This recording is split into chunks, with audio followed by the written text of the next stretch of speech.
through Seattle's rain-heavy clouds as Antonio Sheridan steadied his patient's foreline. At 45, he'd spent exactly half his life as Seattle's premier trauma flight nurse, and every one of those years showed in the precise economy of his movements. Rain pattered against the helicopter's windows as Jake Morrison, his pilot and friend of 20 years, guided them towards Seattle Grace Hospital. Stats dropping, Antonio called through the headset, his experienced hands already moving to adjust the flow rate. "Jake, we need to pick up the pace." "Already on it," Jake responded, the helicopter banking smoothly as he adjusted their trajectory. 3 minutes out. Antonio nodded, his focus absolute as he monitored the patient's vitals. This was where he belonged, 3,000 feet above Seattle, making split-second decisions that kept people alive. The familiar pressure in his chest tightened slightly, but he ignored it. There would be time for personal concerns later. The landing pad emerged from the mist, its lights cutting through the pre-dawn darkness. Antonio had already radioed ahead. The trauma team would be waiting. As they touched down, he caught sight of his daughter Emma's white coat among the waiting staff. She'd followed him into medicine, though she'd chosen to keep her feet firmly on the ground. "Another miracle in the making," she called out as they rushed the patient inside.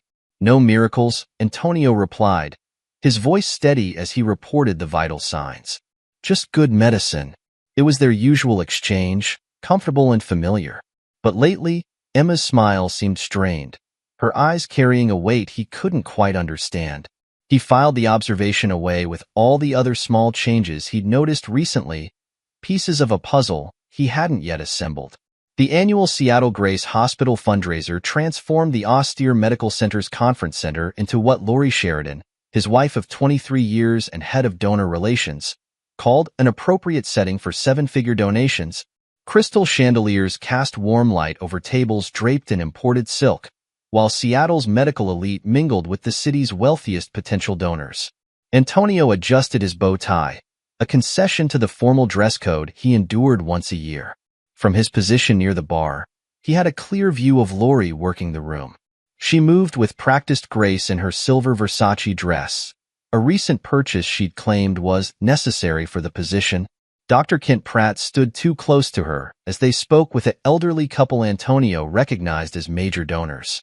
The new cardiothoracic surgeon had arrived 6 months ago with impressive credentials and an ego to match. Now, watching Kent's hands settle on Lori's lower back with casual familiarity, Antonio felt his investigative instincts spark to life. "Your wife certainly knows how to command a room."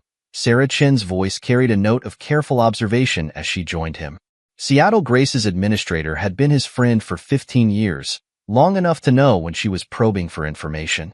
"She's good at her job," Antonio replied neutrally, noting how Lori and Kent moved between groups in perfect synchronization, their professional smiles never wavering. "Speaking of jobs," Sarah kept her voice low, "have you reviewed the proposal for the new cardiac wing? The one Kent's pushing for?" Numbers seemed rushed. Very rushed. Sarah sipped her champagne. "Interesting choice of contractors, too. Same company that built his wing in Portland. Facility had issues from day one, but the paperwork was impeccable." Before Antonio could respond, Emma appeared at his elbow. His daughter's emerald cocktail dress was a stark contrast to her usual resident scrubs, making her look more like her mother than he'd ever noticed before. "Dad, Mrs. Henderson wants to hear about the mountain rescue from last month." Emma's smile was bright but didn't reach her eyes. "You know, the one with the stranded hiking group?" Antonio caught the quick glance she shot toward Lori and Kent. "Mrs. Henderson can wait. Sarah and I were discussing." "Please." Emma's grip on his arm tightened fractionally. "She's considering a major donation to the emergency response unit." Sarah touched his sleeve lightly. "We'll continue this later, Antonio. Some things need a closer look." Her meaningful glance toward Kent and Lori made it clear she wasn't talking about hospital finances. As Emma led him away, Antonio watched Kent lean in to whisper something in Lori's ear. His wife's laugh carried across the room, the same practice sound she used when convincing donors to add zeros to their checks. The rest of the evening followed a pattern. Every time Antonio moved toward Lori and Kent, Emma appeared with another donor who urgently needed to hear his stories. By the time the last guest departed, He'd cataloged 27 instances of unnecessary physical contact between his wife and the surgeon, 15 secretive whispers, and 4 moments when they disappeared briefly from the room within minutes of each other. The drive home was silent, Lori claiming a headache and retiring immediately to their bedroom. Antonio stayed in his study, reviewing hospital documents Sarah had quietly passed him earlier. The numbers for the cardiac wing didn't add up, cost projections were inflated, equipment requests excessive, and the timeline suspiciously accelerated. His chest tightened as he worked, the pain sharper than usual. Another item for his growing list of concerns, filed away with his wife's recent changed behaviors and his daughter's strange anxiety. The following weeks brought a parade of closed-door meetings Lori claimed were donor consultations. Antonio used the time to investigate, his years of emergency response work making him methodical in gathering information. The contractor's bid is 40% higher than market rate, Jake confirmed over coffee in the pilot's lounge between flights. Same pattern as Portland, according to my contacts there. Antonio rubbed his chest absently. Sarah mentioned unusual consultation patterns in the cardiac unit. Private meetings not logged in the official schedule. Speaking of unusual, Jake leaned forward, voice low. You seen the maintenance contracts for the new equipment Kent's requesting? Companies I've never heard of. Terms that make no sense for a hospital our size. Their discussion ended with the emergency alert. Minutes later, they were airborne, heading toward a multi-car pileup on Interstate 5. Antonio pushed personal concerns aside, focusing on the information coming through his headset. The chest pain struck during patient assessment. One moment he was checking pupillary response. The next device clamped around his heart. The pen light clattered to the helicopter floor as pain shot down his left arm. Antonio? Jake's voice seemed distant through the roaring in his ears. Left, chest. Antonio managed, training taking over even as his vision grayed. Radiating arm. Jake's response was immediate. Seattle Grace, Life Flight 7 declaring medical emergency. Flight nurse having severe chest pain, possible MI. Diverting for immediate landing. Antonio fumbled with his Garmin medical watch. Standard equipment Jake had insisted on after too many disputed in-flight decisions. Through the growing haze, he activated the recording feature, years of handling complicated cases having taught him to document everything. The last thing he saw before consciousness faded was Lori's face as they wheeled him into the ER. Her expression wasn't panic or concern. It was calculated satisfaction as she typed rapidly on her phone. Kent will take excellent care of everything, she said, voice carrying a note of anticipation that sent chills through Antonio's fading awareness. He's the best after all. As darkness claimed him, he heard Kent Pratt's authoritative voice. I'm taking this case. Cancel the on-call surgeon. Recovery brought a steady stream of suspicious activities. Insurance agents Antonio had never met appeared within hours, claiming Lori had contacted them months ago to review their policies. They spoke quietly with Kent between rounds. Their discussions focused on policy details, particularly the triple payout clause for in-hospital deaths. Quite forward-thinking of your wife, one agent remarked while checking Antonio's paperwork. Upgrading the policy when she did. These things are always easier to arrange before any incidents. Kent's residents monitored him constantly, except for Emma, who could barely enter the room. When she did, her hands shook as she checked his vitals, her eyes avoiding his face. Sarah visited late one night, after the residents' rounds. She closed the door carefully before approaching his bed. I've been looking into Kent's previous positions, she said quietly, showing him a folder. 5 hospitals in 10 years. Each had a string of deaths, terminal patients, all with massive insurance payouts. And every time, there was a grieving spouse who suddenly acquired beach property within months. Antonio studied the medication charts Sarah provided, his years of medical experience noting the discrepancies. The doses were subtly wrong, not enough to trigger immediate concerns, but sufficient to slowly stress a recovering heart. Your wife's name is on the title search for a beachfront property in Malibu, Sarah added. Dated 3 months ago, held in a blind trust until closing. The same realtor handled 3 similar properties for widows from Kent's previous hospitals. Before Antonio could respond, footsteps approached. Sarah slipped the folder away as Emma entered. Her white coat wrinkled from a long shift. Dad, she started, then stopped at the sight of Sarah. I should come back later. Stay, Antonio said firmly, but she was already backing toward the door, the same haunted look in her eyes he'd seen at the fundraiser. After she left, Sarah squeezed his hand. Rest. I'm having some people look into things. Just be careful what medications you accept. Antonio closed his eyes, appearing to drift off, but his hand moved slightly, ensuring his medical watch was still recording. In the darkness behind his eyelids, he assembled the pieces of the puzzle.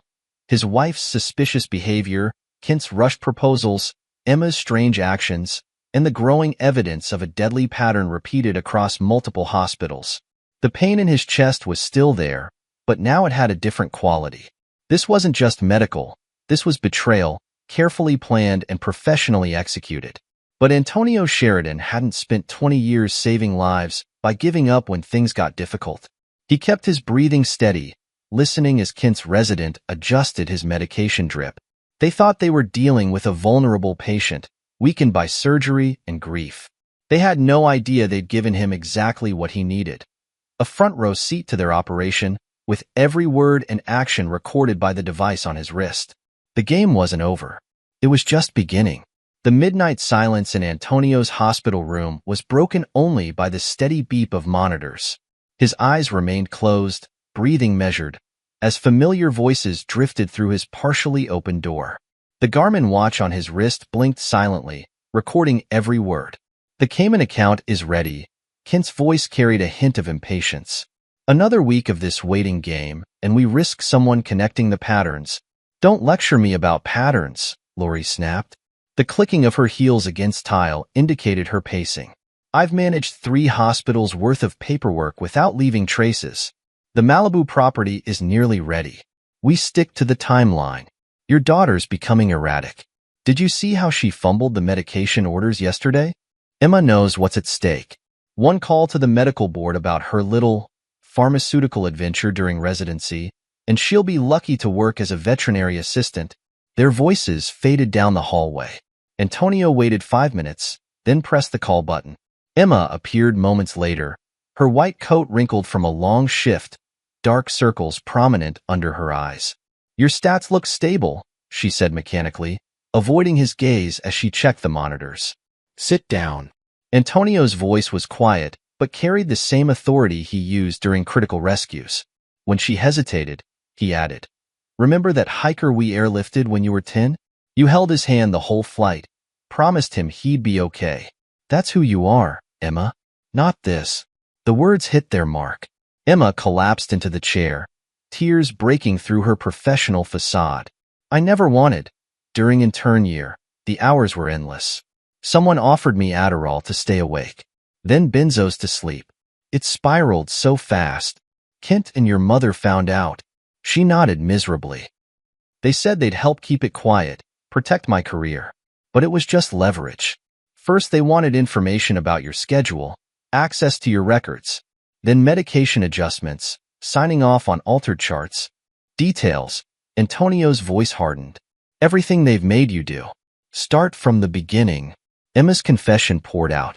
How Kent had backdated consultation notes, creating false histories of cardiac symptoms. How Lori used her donor relations position to identify wealthy patients with large insurance policies. The systematic way they stressed recovering hearts with subtle medication changes until natural cardiac events occurred. There are others, Emma whispered. Other residents they control. The private facility they're trying to transfer you to, it's owned by Kent's medical school friend. Patients who go there don't come back. Antonio's expression remained neutral, but his mind cataloged every detail. The medication changes. Show me. Emma pulled out his chart with trembling hands. They're subtle. Microdoses of medications that stress the heart. Nothing obvious enough to trigger pharmacy alerts, but compounding effects over time. She pointed to specific orders. These are all falsified. I signed some of them. You'll sign no more. His tone allowed no argument. Now listen carefully. Tomorrow morning, you'll do your rounds as usual. Act normal. When Kent or your mother give orders, agree. but do nothing. Understood? She nodded, wiping her eyes. Dad, I'm so... Save it. He cut her off. Redemption comes through actions, not words. Go. After she left, Antonio activated his phone. The call was answered on the first ring. Jake. Time to call in that favor from Reuben Benton. The next morning brought a flurry of activity. Jake arrived early, carrying coffee and a thick folder of flight logs. Reuben's on board, he reported quietly. Been wanting to nail Kent since his Portland days. I've got documentation of every suspicious patient transfer over the last 6 months. All terminal patients, all wealthy, all dead within days of reaching his friend's private facility. Good. Antonio reviewed the logs. Sarah's blocking their attempt to transfer me there. They'll try something else.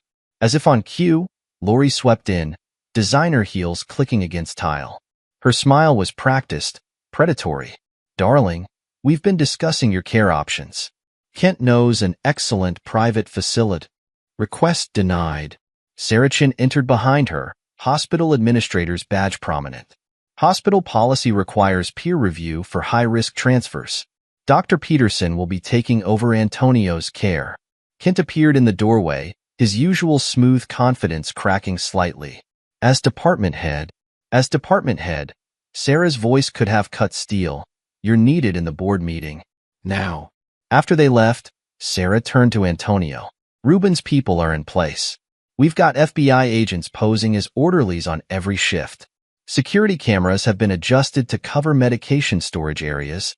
They'll retaliate, Jake warned. Antonio's smile was cold. I'm counting on it. The counterattack came within hours. Anonymous complaints about Antonio's flight record appeared on Sarah's desk, alleging missed protocols and questionable decisions during critical transports. Amateur work, Jake scoffed, reviewing them. I've got witness statements and documentation for every flight, every decision, every outcome. More concerning was the leak about Emma's drug history to the medical board. But Sarah Chun was prepared. Complete rehabilitation records, she informed the hastily convened review committee, laying out documented evidence. Regular drug tests, counseling sessions, performance reviews. All clean. I can also provide documentation showing who accessed these confidential records without authorization. The committee members exchanged uncomfortable glances. Someone was facing serious HIPAA violations. Meanwhile, Antonio's watch kept recording. Late-night conversations between Kent and Lori grew increasingly desperate. The insurance companies auditing previous cases, Kent hissed during one midnight visit. We need to finish this now. Then stop talking and do it. Lori's voice was ice. The transfer failed, but we still have medication access. Make it look natural, like the others. The final night arrived exactly as Antonio had predicted. His room was dark when Lori and Kent entered, carrying a new medication bag. Such a shame about these cardiac complications, Lori sighed, her voice dripping false concern. At least the triple payout will secure Emma's future. Speaking of payouts, Antonio's voice caused them both to freeze as he sat up, removing his oxygen mask. You should have checked my watch more carefully, honey. It records everything within 20 feet, including your murder plot. The lights flashed on. FBI agents emerged from the bathroom and supply closet, weapons drawn. Reuben Benton stepped forward, badge gleaming. Dr. Kent Pratt, Mrs. Lori Sheridan, he announced with satisfaction, you're under arrest for conspiracy to commit murder, insurance fraud, and a growing list of federal charges.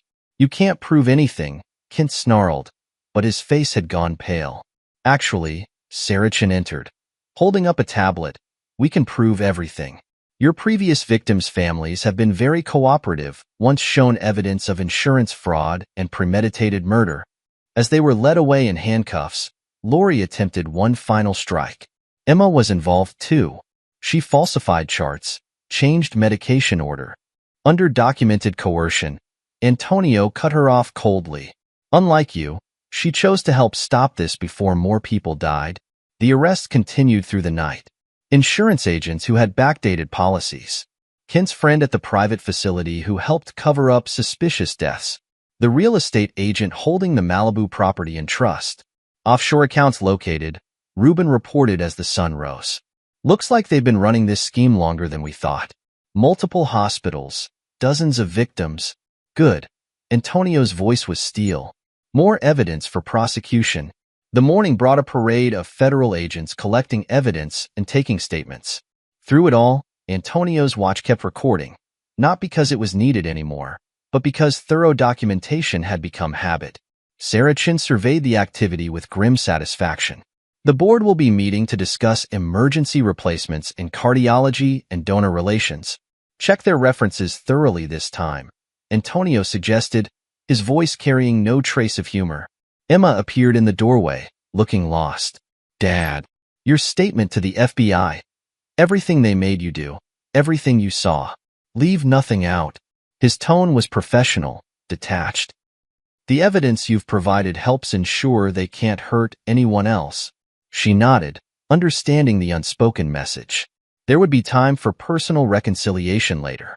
For now, there was work to be done. Through the window, dawn painted Seattle's skyline in shades of possibility. The conspirators who had thought Antonio vulnerable had learned too late what his patients had always known. Sometimes the most dangerous predator is the one who waits, watches, and strikes with calculated precision when the moment is right. The federal courthouse buzzed with tension as Antonio Sheridan took the witness stand. 6 months had passed since the arrests, and the trial had exposed a web of corruption deeper than anyone imagined. The prosecutor, a sharp-eyed woman named Diana Hayes, approached with purpose. Mr. Sheridan, please tell the court about the evidence you gathered. Antonio's voice carried the same steady authority he used in medical emergencies. The watch recordings documented multiple conversations between Dr. Pratt and Lori Sheridan planning my murder. They discussed offshore accounts, property purchases, and how to make my death appear natural. From the defense table, Kent's expensive suit couldn't hide his seething anger. Lori sat beside him, her designer prison jumpsuit a far cry from her usual attire, her face a mask of cold disdain. In the previous cases? Hayes prompted. Investigation revealed similar patterns at 3 other hospitals. Kent would identify wealthy patients through Lori's donor relations network. They'd falsify symptoms, manipulate medications, then profit from insurance payouts when patients died in their private facility. The evidence mounted through the day. Financial records showed millions flowing through shell companies. Former hospital staff testified about suspicious transfers and sudden deaths. Family members of previous victims described identical patterns, loved ones with manageable conditions suddenly deteriorating after meeting Kent and being transferred to his friend's facility. They used their positions to identify targets. Jake Morrison testified, his pilot's precision evident in his detailed documentation. Every wealthy patient with good insurance became a potential victim. The flight records showed a clear pattern of emergency transfers to their private facility, always followed by death certificates citing natural causes. Sarah Chin's testimony proved devastating. Dr. Pratt used his department authority to override normal protocols. Mrs. Sheridan's donor relations position gave them access to patients' financial information. Together, they created a perfect killing system for profit. The most damaging testimony came from Dr. Michael Warren, a resident who had worked with Kent at his previous hospital. He blackmailed me too, just like Emma Sheridan. When I threatened to expose him, another resident who knew about the scheme committed suicide. They used that death to control the rest of us, claiming we'd be implicated if we spoke up. Through it all, Antonio sat ramrod straight in the gallery, watching his former wife's facade crack as each new piece of evidence emerged. When she finally took the stand in her own defense, her attempt at playing the victim fell apart under cross-examination. You expect us to believe you were unaware of these deaths? Hayes demanded. I was just doing my job. Lori's voice dripped contempt. Finding donors, building relationships. If some of them happened to die under Kent's care, that's hardly my. Yet you purchased property in Malibu 3 months before attempting to murder your husband, Hayes cut in. Property paid for with money traced directly to previous victims' insurance payouts. Antonio was a fool, Lori snapped, her mask finally slipping. So concerned with saving lives, he never saw the opportunity. Do you know what it's like being married to someone so blindly righteous? Kent understood ambition. He knew how to turn all those dying patients into something useful. The jury took less than 6 hours to reach a verdict. Kent stood arrogantly as the forewoman read the charges, his confidence crumbling with each guilty. 30 years for conspiracy to commit murder. 30 more for the deaths at previous hospitals. Additional decades for fraud, racketeering, and money laundering. Lori's sentencing came next. She remained coldly composed until the judge spoke. Your actions betray not just your marriage vows, but the fundamental trust between medical institutions and the public, he declared. You used your position to identify victims, exploited families at their most vulnerable, and attempted to murder your own husband for profit. 30 years seems insufficient, but it's the maximum I can impose. As they were led away, Lori turned to Antonio. I hope you're satisfied with your moral victory. Was it worth destroying everything we built? Antonio's response was calm, measured, and final. We built nothing. I saved lives while you plotted deaths. The only difference is now everyone knows exactly what you are. The aftermath brought changes. Emma testified about her coerced involvement in exchange for immunity. Her voice shook as she detailed how they'd exploited her addiction and threatened her career. I started using Adderall during intern year, she admitted to the court. Kent found out, offered to help keep it quiet. Then they started small, asking me to adjust medication orders, sign off on chart changes. When I realized what was happening to the patients, they threatened to expose my drug history, said I was already implicated, would lose my medical license. The judge recommended minimum immunity requirements in exchange for her cooperation. Within a week, Emma transferred to Chicago's trauma unit. Her goodbye with Antonio was brief, professional. She left a letter he filed away unopened in his desk, marked simply past complications.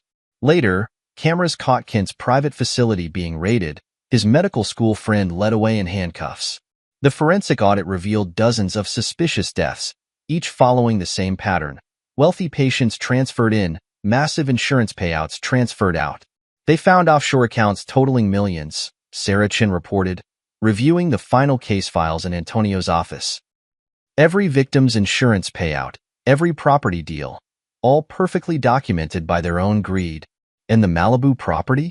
Antonio asked, though he already knew. Seized along with everything else. The federal prosecutor is arranging for proceeds to go to the victims' families. Antonio nodded, satisfied. Justice had its own kind of precision, not unlike the medical calculations he made every day in the air.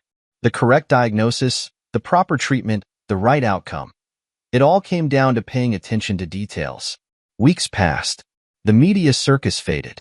Antonio returned to his trauma flights, the familiar thrum of helicopter blades drowning out courtroom echoes. Each mission reminded him why he'd chosen this path. Not for profit or power, but for the fundamental duty to preserve life. The letters from Emma arrived monthly, postmarked from Chicago. Each one went unopened into the desk box labeled past complications. Some wounds needed time before examination, and Antonio had learned that timing was everything, in medicine, in justice, and in healing. Sarachin transitioned out of hospital administration but continued working with oversight committees, using lessons from the case to protect other institutions. Together, they turned their experience into reform, establishing protocols to catch similar schemes before they claimed more victims.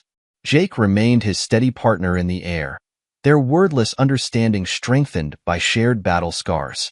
They never discussed the trial, but their flight logs became even more detailed, every decision documented with meticulous care.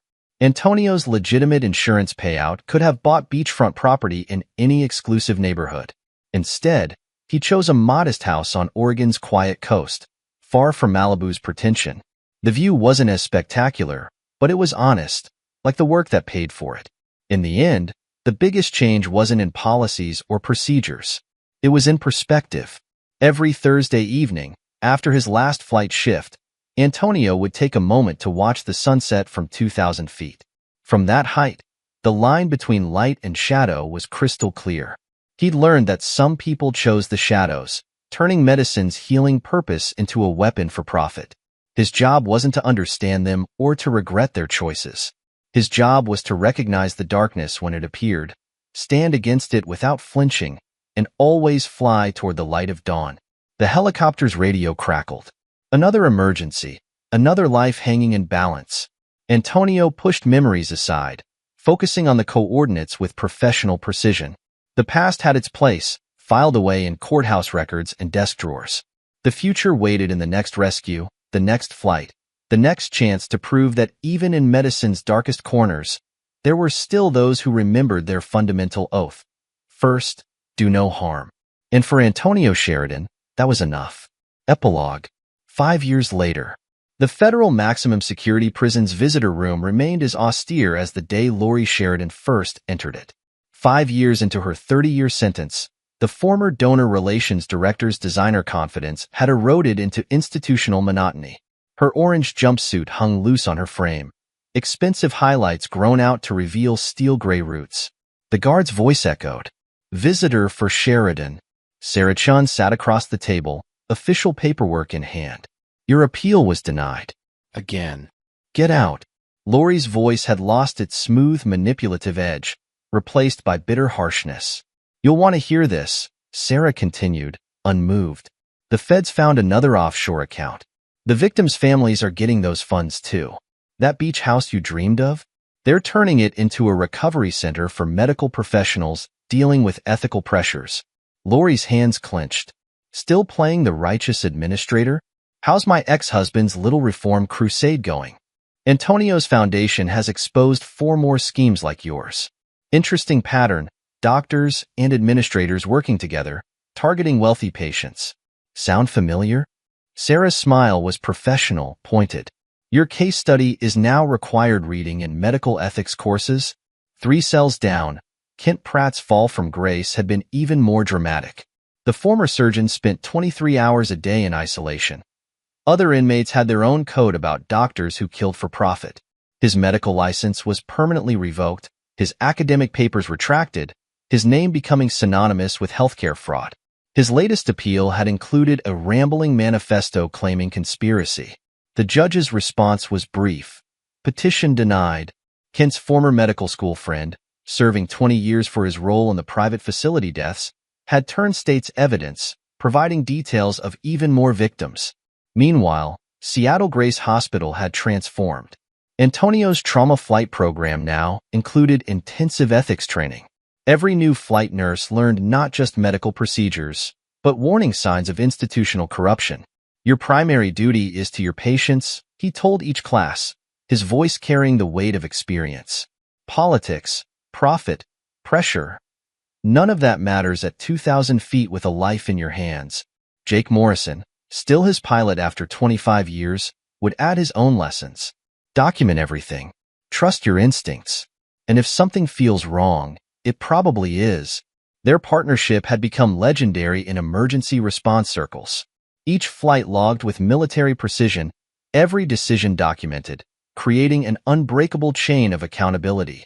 Sarah Chin's retirement from hospital administration hadn't slowed her down. The foundation she and Antonio started had grown into a national watchdog organization. They provided anonymous reporting systems, legal support, and protection for medical professionals facing ethical dilemmas. We lost 2 residents to suicide because they felt trapped, she reminded oversight committees. That never happens again. Emma found her own path to redemption in Chicago. Rising to chief resident, she channeled her experience into protecting new doctors from similar exploitation. Her trauma unit became known for both medical excellence and ethical integrity. Her monthly letters to Antonio continued, still filed unopened in his desk, but recently, he'd moved them to a new box labeled Future Considerations. Some wounds healed enough to examine, given time. The Oregon Coast House proved perfect for Antonio's needs. Close enough to his flight duties, far enough from painful memories. On clear evenings, he'd watch the sunset from his deck, the same time he used to view it from the helicopter. The final ironies proved fitting. Lori's carefully hidden funds now supported whistleblower programs. Kent's private facility became a treatment center for impaired medical professionals. Their elaborate scheme to profit from death instead strengthened protections for life. Prison reports showed their true characters. Lori attempted to manipulate other inmates, only to find her tactics useless in a world where designer smiles meant nothing. Kent's arrogance crumbled into paranoid isolation, His surgeon's hands now used only to write failed appeals. They aged separately, similarly. Each court rejection, each seized asset, each new revelation of their crimes stripped away more of their carefully constructed facades. The beautiful socialite and ambitious surgeon reduced to cautionary tales and medical ethics lectures. Their victims' families found different forms of closure. Some used the recovered funds for medical scholarships. Others established patient advocacy programs. All ensured their loved ones' deaths served to protect future patients. Antonio's foundation grew beyond its origins. They trained hospital staff to recognize warning signs, provided legal resources for ethical challenges, and maintained a database of suspicious patterns in patient care. The system only works if we protect those who protect patients, he would tell medical boards. His testimony helped pass legislation strengthening whistleblower protections in healthcare. Jake still flew their regular routes, their weekly sunset flights now a tradition. They'd added a third seat for training new flight nurses, passing on lessons learned at terrible cost. Sarachin's oversight committees expanded nationally. Corruption thrives in shadows, she testified before medical boards. Our job is to keep the lights on. Emma's trauma unit in Chicago became a model program, combining intensive medical training with ethical leadership. Her residents learned early that moral courage was as vital as medical skill. The desk box of her letters remained ready. When the time came to open them, Antonio knew the conversations would be about future healing, not past wounds. The final word came through official channels. Lori and Kent's last appeal had been rejected. The court's language was unmistakable. They would serve every day of their 30 years. In his Oregon home, Antonio filed the notice without comment. Tomorrow would bring new flights, new patients, new chances to prove that medicine's highest purpose remained unchanged. To heal, to protect, to serve life rather than profit from death. The helicopter waited on its pad, blades ready to turn, Jake checking the pre-flight list with characteristic precision. Another trauma call, another life hanging in balance. Some chose darkness. Others chose light. Antonio Sheridan had always known which way to fly. This is where our story comes to an end. Share your thoughts in the comment section. Thanks for your time. If you enjoy the story, please subscribe to this channel. Click on the video you see on the screen, and I will see you there.